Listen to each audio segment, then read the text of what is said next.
Assalamualaikum warahmatullahi wabarakatuh. Pada yang terhormat Bapak Apoteker Hairul Fadli, Magister Sains selaku dosen pengampu mata kuliah Botani Farmasi.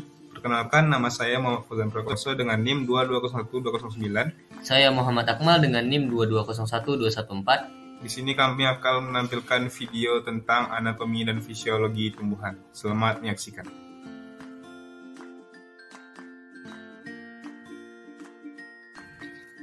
Nah, teman-teman tahu nggak apa itu anatomi dan fisiologi tumbuhan? Jadi, anatomi adalah cabang ilmu biologi yang mempelajari tentang bagian dalam atau bagian mikroskopis dari tumbuhan. Sedangkan fisiologi tumbuhan adalah cabang ilmu biologi yang mempelajari bekerjanya sistem kehidupan di dalam tubuh tumbuhan dan tanggapan terhadap pengaruh lingkungan sekitarnya sehingga tumbuhan tersebut dapat hidup. Nah, untuk lebih jelasnya, silahkan menyaksikan video ini.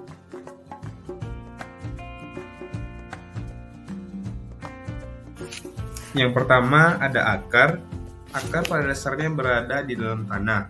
Fungsinya tempat melekatnya tumbuhan, menyerap air dan mineral dari dalam tanah, tempat menyimpan cadangan, dan sebagainya. Nah, dapat dilihat pada gambar. Pada anatomi akar ini terdapat yang pertama itu epidermis. Epidermis ini adalah jaringan yang terluar dari akar. Yang kedua ada korteks. Korteks ini berfungsi untuk menyimpan makanan. Selanjutnya yang ketiga ada endodermis. Endodermis ini lapisan pemisah antara korteks dan silinder pusat.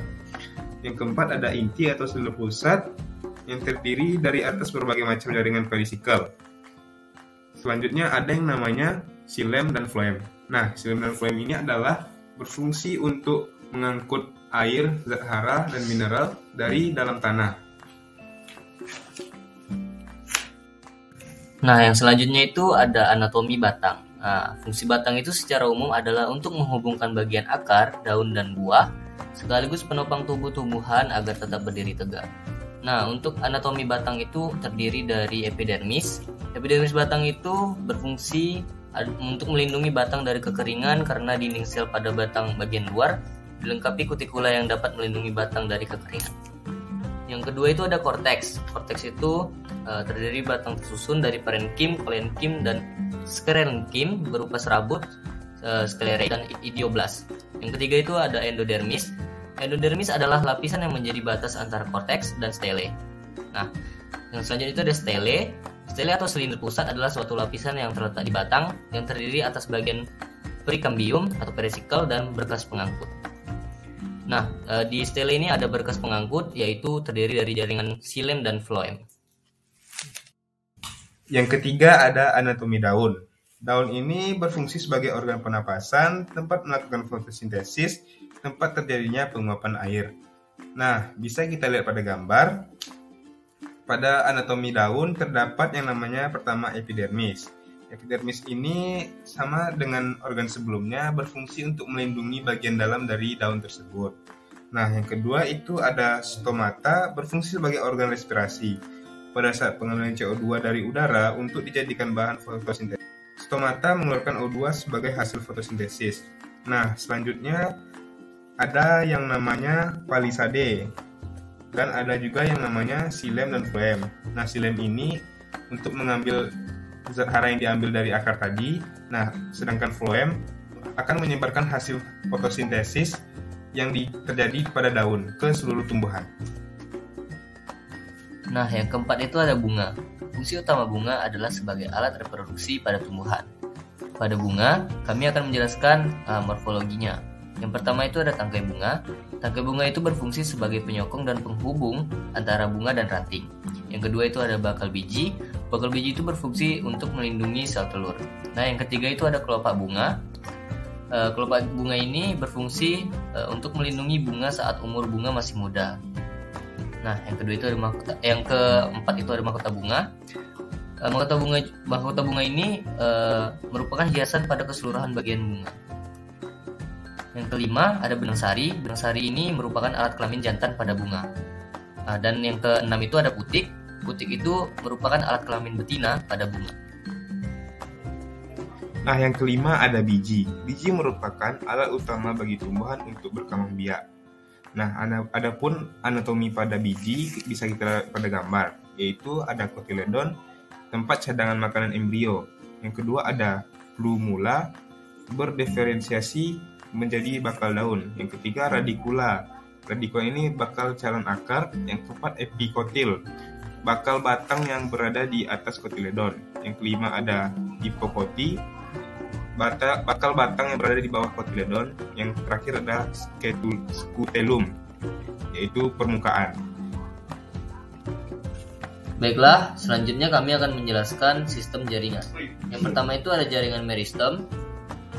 Nah, jaringan meristem adalah jaringan yang sel-selnya aktif membelah diri secara mitosis. Jaringan meristem akan terus-menerus membelah. Berdasarkan asalnya, jaringan meristem dibagi menjadi 3. Yang pertama itu ada promeristem, jaringan meristem yang telah ada ketika tumbuhan masih dalam tingkat embrio.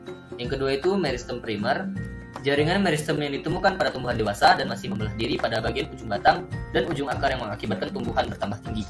Yang ketiga itu ada meristem sekunder, jaringan meristem yang berasal dari jaringan meristem primer. Berdasarkan letak, jaringan meristem dibagi atas 3 bagian. Yang pertama itu meristem apikal, terdapat di ujung akar dan di ujung batang. Yang kedua itu ada meristem lateral, terdapat di kambium dan kambium gabus. Yang ketiga itu ada meristem interkalar, terdapat di jaringan dewasa atau di antara meristem primer. Yang kedua itu ada jaringan dewasa atau jaringan permanen. Jaringan dewasa adalah jaringan yang bersifat non-meristematik atau tidak aktif membelah. Jaringan dewasa berasal dari pembelahan sel-sel meristem primer dan sekunder yang telah mengalami diferensiasi atau perubahan bentuk sehingga memiliki fungsi tertentu. Nah, pada jaringan dewasa ini terbagi menjadi 5. Yang pertama itu adalah jaringan epidermis. Jaringan epidermis adalah jaringan yang terletak paling luar pada setiap organ tumbuhan. Pada epidermis ini terdapat yang namanya stomata, yaitu celah pada jaringan epidermis yang dibatasi oleh 2 sel penjaga untuk pertukaran gas. Yang kedua ada yang namanya trikoma. Trikoma ini adalah merupakan rambut bersel satu atau banyak yang dibentuk dari sel epidermis. Selanjutnya ada lagi yang namanya spina. Spina ini berbentuk seperti duri-duri.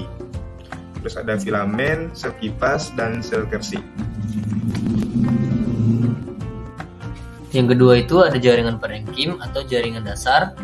Jaringan parenkim merupakan jaringan dasar yang ditemukan pada hampir semua bagian organ tumbuhan. Jaringan parenkim disebut juga sebagai jaringan dasar karena yang pertama itu menyusun sebagian besar jaringan pada akar, batang, daun, dan buah. Yang kedua itu terdapat di antara jaringan lain, misalnya di antara xilem dan floem. Yang ketiga itu dapat dijumpai sebagai selubung berkas pengangkut. Terus yang ketiga itu ada jaringan penyokong, berfungsi untuk menunjang dan menguatkan bentuk tumbuhan karena sel-selnya memiliki dinding sel yang kuat dan telah terspesialisasi bentuknya. Yang keempat itu ada jaringan gabus. Jaringan gabus adalah jaringan yang melindungi jaringan lain di bawahnya dari kekeringan dan gangguan mekanik dan penggantian epidermis yang sudah rusak. Juga sebagai pembatas antar jaringan dalam tumbuhan. Nah, yang terakhir itu ada namanya jaringan pengangkut. Nah, jaringan pengangkut ini terdiri dari xilem dan floem. Xilem adalah jaringan yang mengangkut zat hara dan mineral dari akar menuju ke daun. Xilem ini disebut satu arah karena dia cuma dari akar menuju ke daun. Nah, yang kedua itu adalah jaringan floem. Setelah diangkut ke daun, di daun akan terjadi fotosintesis. Nah, hasil dari fotosintesis ini akan disebarkan ke seluruh tubuh tumbuhan melalui jaringan floem. Jaringan floem ini disebut dua arah karena dia menyebarkan ke seluruh tubuh tumbuhan. Sekian, terima kasih. Lebih dan kurang mohon dimaafkan. Billahi taufiq wal hidayah. Wassalamualaikum warahmatullahi wabarakatuh.